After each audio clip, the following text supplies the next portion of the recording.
kereta ini bukannya tidak ada komunikasi, tapi memang sudah komunikasi, tapi jarak pengeremannya yang terlampau sedikit. Jadi kalau secara teori itu jarak pengereman antara 700 sampai 1200 meter, Mas. Nah, jarak pandang masinis itu kalau saya dapat info dari teman-teman juga di lapangan bahwa memang jaraknya itu kurang dari 500 meter untuk jarak pengereman. Dan pemirsa, untuk membahas lebih dalam informasi terkini, kita telah terhubung dengan analis transportasi perkeretaapian masyarakat Transportasi Indonesia Muhammad Fahmi Arsyad. Selamat pagi, Pak Arsyad. Ya, selamat pagi, Mas. Pak Arsyad, dari sudut pandang keselamatan perkeretaapian dan juga sembari menunggu investigasi oleh KNKT, apa kemungkinan penyebab utama dari kecelakaan ini, Pak Arsyad?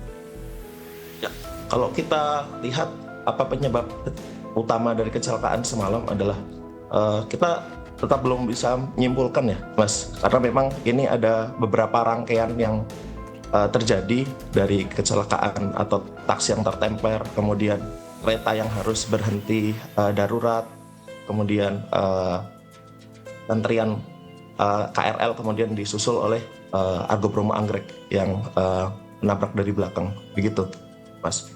Kalau kita melihat lagi kejadian semalam.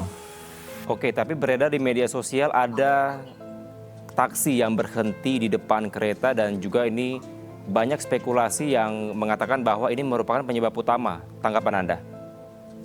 Ya, jika kita lihat runtutannya memang diawali dengan taksi yang berhenti di tengah pintu perlintasan karena mogok, dan ini jadi salah satu penyebab ketika KRL menabrak taksi tersebut, maka harus dilakukan SOP selanjutnya, yaitu berhenti untuk memastikan bahwa apakah sarananya masih layak untuk jalan atau tidak. Dan ini memang yang dilakukan oleh masinis, dan sudah betul itu ketika menempar taksi kemudian memastikan bahwa sarana masih layak jalan atau tidak. Kemudian disusul oleh KRL yang lain yang harus berhenti di stasiun Bekasi Timur, kemudian ada tabrakan beruntun dari Argo Bromo Anggrek, begitu, Mas. Baik, jika ada kereta yang mengalami gangguan di sebuah jalur, apa yang sebetulnya harus dilakukan oleh kereta lainnya di jalur yang sama? Ya. Jika kita lihat kereta ini kan hanya berjalan di satu rel ya, Mas. Kemudian ada rel di sisi yang lain. Dan itu biasanya kami kalau di perkeretaapian itu menyebut jalur salah atau spur kiri gitu.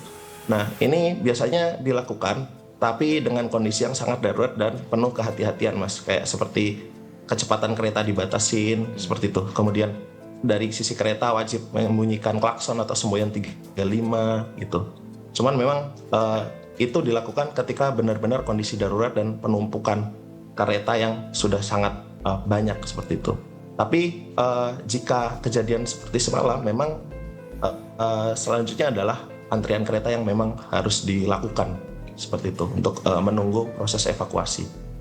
Oke, penghentian kereta dilakukan, nampaknya tidak dilakukan pada kemarin malam. Apakah memang ini ada kendala komunikasi atau koordinasi dari pihak kereta itu sendiri?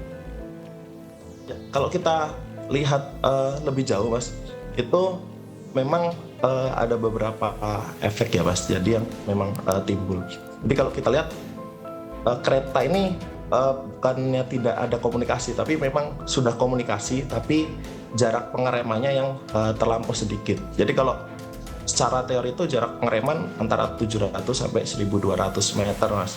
Nah, jarak pandang masinis itu kalau saya dapat info dari teman-teman juga di lapangan bahwa memang jaraknya itu kurang dari 500 meter untuk jarak pengereman. Dan ini kalau kita lihat jarak pengereman kurang dari 500 meter dengan kecepatan lebih dari 100 km per jam tentu cukup singkat dan nggak ngejar gitu, Mas. Karena memang ketika besi ketemu besi, kemudian ada beberapa faktor lain seperti rel yang basah, itu kan juga salah satu indikasi yang lain bahwa memang jarak pengereman ini jadi tidak memungkinkan gitu jaraknya karena terlampau dekat gitu, Mas. Oke, tanpa mendahului investigasi yang dilakukan, menurut Anda, apakah kegagalan ini karena sistem operasionalnya atau karena faktor manusia?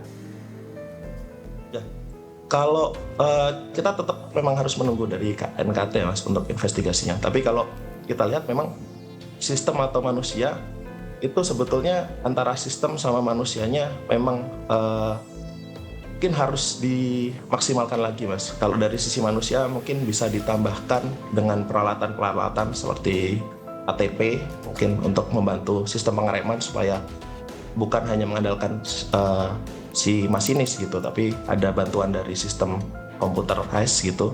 Kemudian dari sisi pintu perlintasan bahkan kita bisa lebih jauh ke sana, bisa dihilangkan banyak pintu perlintasan, terutama pintu perlintasan liar, bisa dibangun underpass atau flyover seperti itu Mas. Karena kalau kita lihat memang musibah semalam memang secara SOP, secara human error memang sebetulnya semuanya sudah dilakukan dengan bagus gitu, dengan baik. Tapi memang balik lagi di musibah semalam jarak pengereman yang terlampau sedikit, karena memang kalau kita lihat si masinis kemungkinan kaget Mas dengan top speed seperti itu, kemudian dia lihat aspek sinyal tiba-tiba berwarna merah yang menurut dia harusnya bisa berwarna hijau, akhirnya jarak pengereman yang nggak sampai gitu Mas.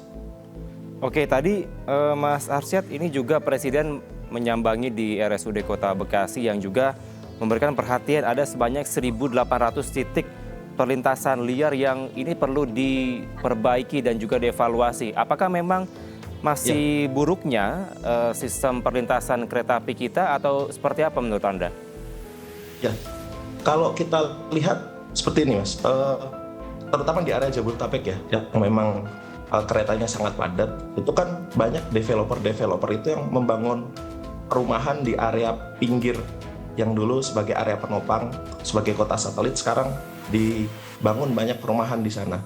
Nah, yang dulunya sawah atau kebun kosong, kemudian ada rumah di situ, otomatis butuh jalan untuk lalu lintas ya Mas. Akhirnya dibangunlah lintasan dan kebanyakan masih liar gitu Mas. Karena memang pintu perlintasan liar ini udah cukup banyak gitu, terutama area Bekasi sampai ke arah Cikampek sana. Nah, ini salah satu penyebab Mas, kenapa pintu perlintasan itu sangat banyak. Jadi, sebetulnya kalau dari sisi Kemenhub atau KAI sebagai operator, ini sudah maksimal sebetulnya Mas. Karena memang terlampau banyak yang dibangun pintu-pintu perlintasan liar ini, akhirnya memang harus dirapikan pelan-pelan Mas. Baik. Gitu. Baik. Terima kasih atas insight Anda, Mas Arsyad. Kita akan nantikan hasil investigasi ini. Terima kasih telah bergabung bersama kami di Breaking News. Salam sehat selalu. Pemirsa, sejumlah perjalanan kereta jarak jauh di Gak sempet baca? Dengerin aja. Klik icon text to speech di okezone.com.